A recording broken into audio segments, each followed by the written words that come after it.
him get the crowd reception that he did at the end of this game? It was pretty cool just sitting over there and watching him just continue to live out his dream. Obviously, it's a homecoming for him, like you mentioned, and to see him, get that fast break dunk, hit a couple shots, get the ovation from the fans. Pretty cool moment for him, for us as a family, for us, for my wife and his siblings. Just super cool. I mean, like my mom is here watching her son and her grandson. Like, I don't even know how to even like wrap that all in one in my brain, and.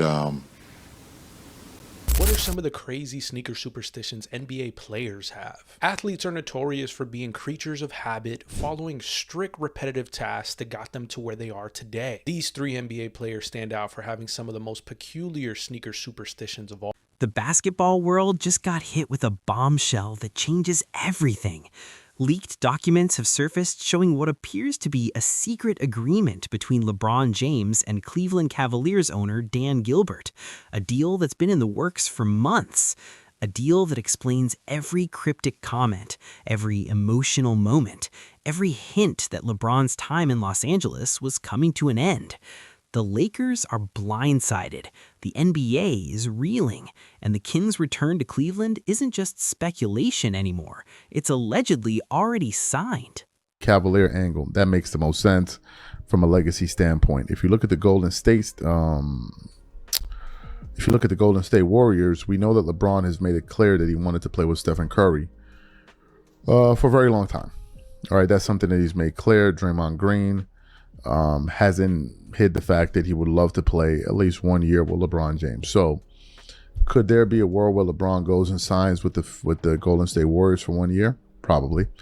That's palpable. But the question is, how would I have fans over there?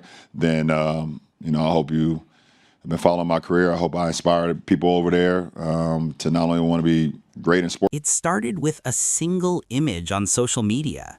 A screenshot of what appeared to be legal documents marked confidential with the Cleveland Cavaliers logo at the top.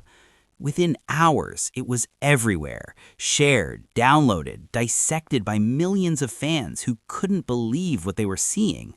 The documents, reportedly from a source close to the Cavaliers' front office, outlined preliminary terms for LeBron James to return to Cleveland for the 2026-27 season. A one-year deal, a veteran minimum salary of roughly $3.6 million, and a promise that the Cavaliers would make whatever roster moves necessary to contend for a championship. Brian Windhorst, the journalist who has covered LeBron since high school, had hinted at this possibility weeks earlier. If he's able and willing, and is willing to accept that money, I think it's 99%, Windhorst said on ESPN Cleveland. 99%. That number wasn't speculation anymore. It was confirmation. The Cavaliers, currently over the second apron of the salary cap, had positioned themselves perfectly. They were projected to be just $870,242 under the second apron once the new league year starts. The financial flexibility was there, the willingness was there, and now, apparently, the deal was there too.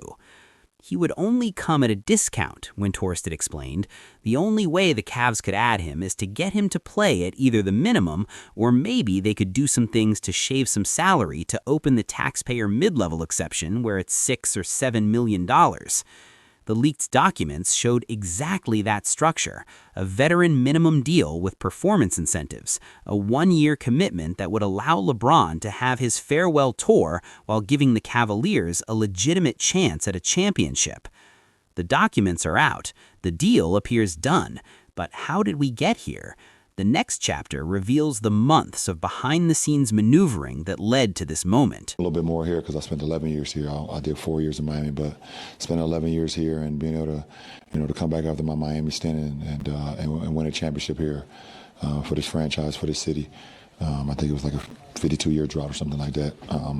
In the city of Cleveland for any sports team. I think that was just something I would never forget. No matter how old I get, I'll always remember that moment. And so stepping back on this floor is always a pretty cool feeling. Look up in there and just being a part of pretty much all. The relationship has been Pretty respectful. Besides the shit he said about Bronny at Summer League. But other than that, you guys heard about other than that, we've been all right. Bronny got a long way to go, but that's another story. So, The seeds of this deal were planted long before the documents leaked. Back in January, when the Cavaliers hosted the Lakers in Cleveland, something shifted. LeBron James stood in the arena where he'd built his legacy, watching a tribute video that brought tears to his eyes. The crowd roared. The moment was emotional. And behind the scenes, according to sources, conversations were already happening.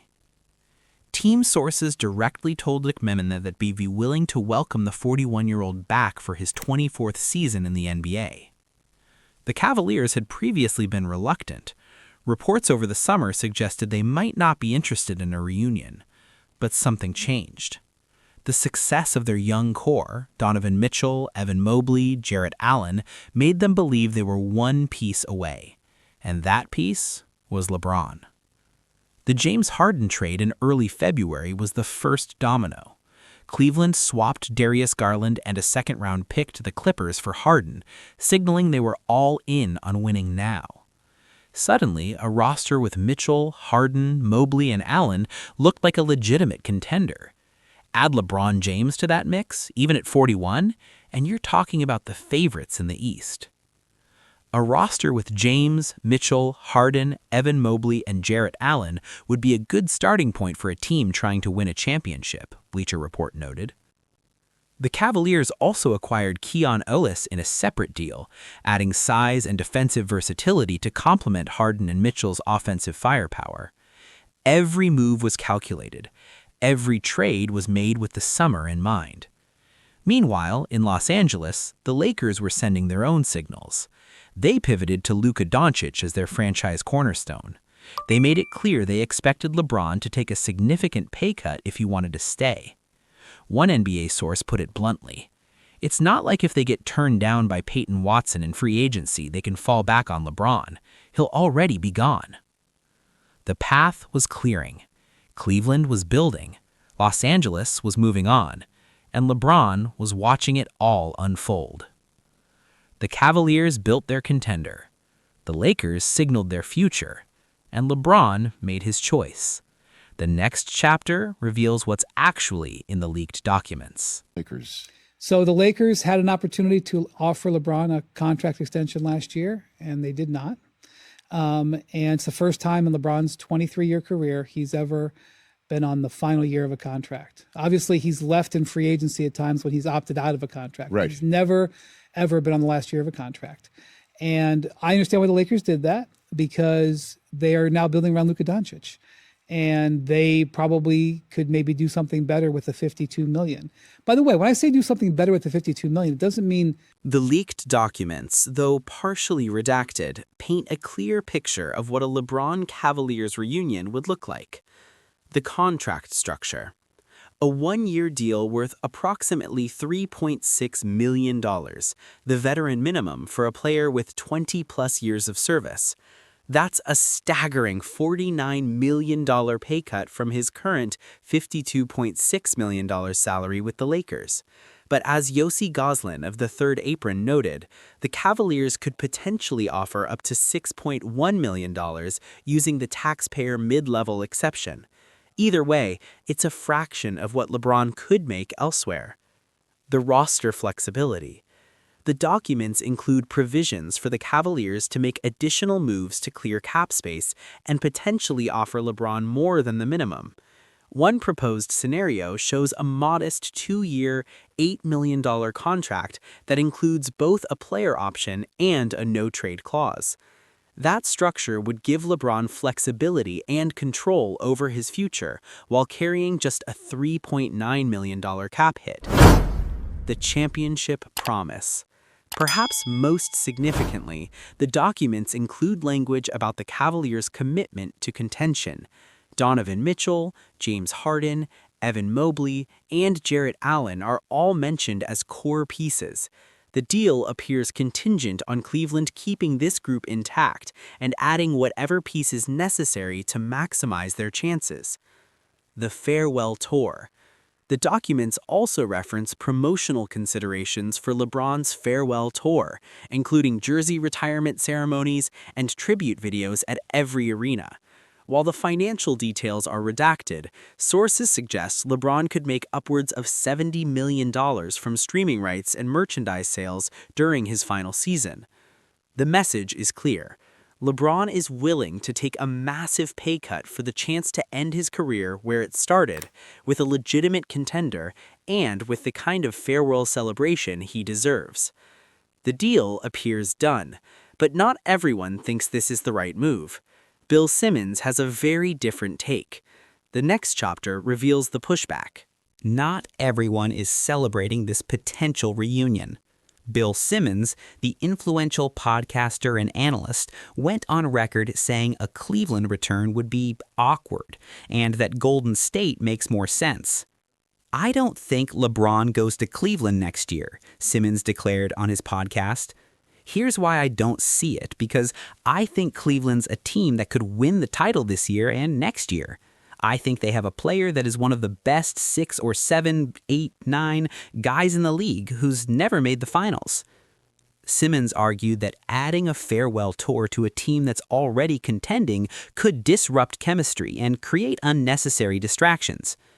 "I think just being like, oh, by the way, we're going to add the LeBron farewell tour to this, it just doesn't pass the smell test to me." Instead, Simmons proposed Golden State as the ideal landing spot. "Golden State makes the most sense to me because they actually need him. The narrative of, I'm going to finish my career with Steph Curry, the other great player of my generation, we won Olympic gold medals together, the team kind of needs me. I'm going to play with Draymond, Steve Kerr, who's coached me, and this is where I'm going to end." The Warriors could offer the non-taxpayer mid-level exception, roughly $15.1 million, which is significantly more than Cleveland's minimum.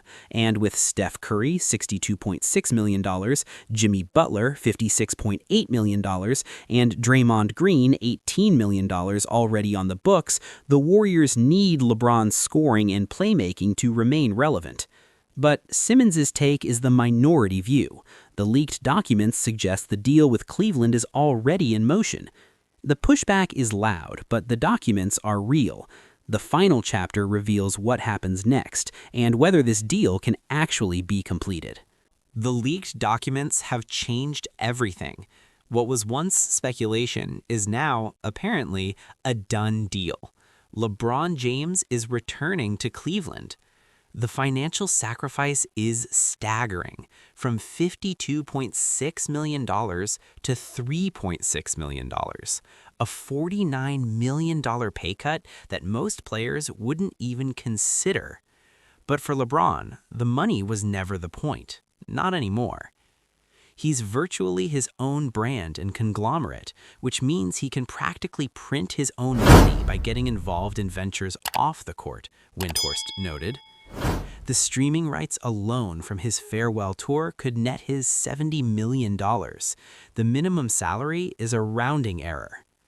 The sentimental factor is undeniable, returning to where it all started, playing near his hometown of Akron, Ohio, ending his career in front of the fans who watched him grow from a teenager with a dream into the all-time leading scorer in NBA history. The basketball fit is undeniable too. Donovan Mitchell, James Harden, Evan Mobley, Jarrett Allen, that's a championship caliber core. Add LeBron James, even at 41, and you have the favorites in the East. The Cavaliers have positioned themselves perfectly. They made the Harden trade. They kept their young core intact. They created just enough cap flexibility to make the numbers work. The Lakers have moved on. Luka Doncic is their future. Austin Reeves is their partner. They have $50 million in cap space and a vision that doesn't include a 41-year-old legend making max money. The leaked documents confirm what everyone suspected. LeBron James is going home. LeBron James will return to Cleveland for a third stint with the Cavaliers. It's the storybook ending that almost seemed too perfect to be real, and yet, here it is. The leaked documents show a deal that's been in the works for months, a veteran minimum contract, A 1-year commitment, a farewell tour that will be the most watched in sports history. Donovan Mitchell said it best. It's LeBron James, right? Indeed, it's LeBron James, and he's coming home. Is this the right move for LeBron? Should he take the pay cut and return to Cleveland or chase one last ring with the Warriors? Drop your thoughts in the comments. Subscribe for more breaking NBA news and insider analysis.